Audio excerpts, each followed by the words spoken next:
Kementerian Pertahanan Rusia pada Selasa, tanggal 31 Mei merilis rekaman howitzer D-30 Rusia menghancurkan angkatan bersenjata Ukraina.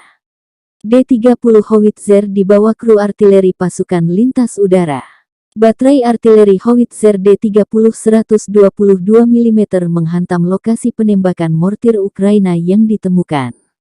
Prajurit Rusia menghancurkan posisi mortir, peralatan militer dan angkatan bersenjata benteng Ukraina.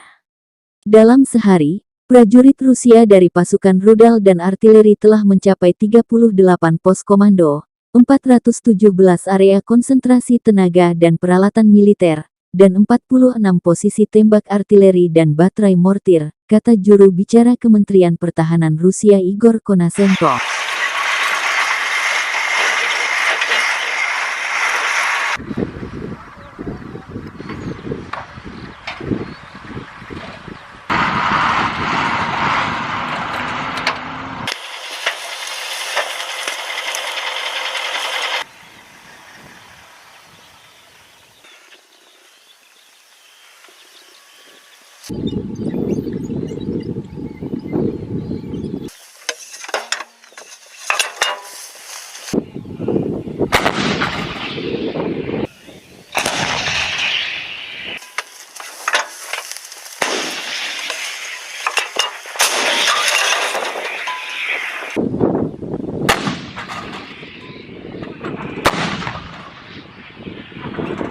Terima kasih sudah nonton.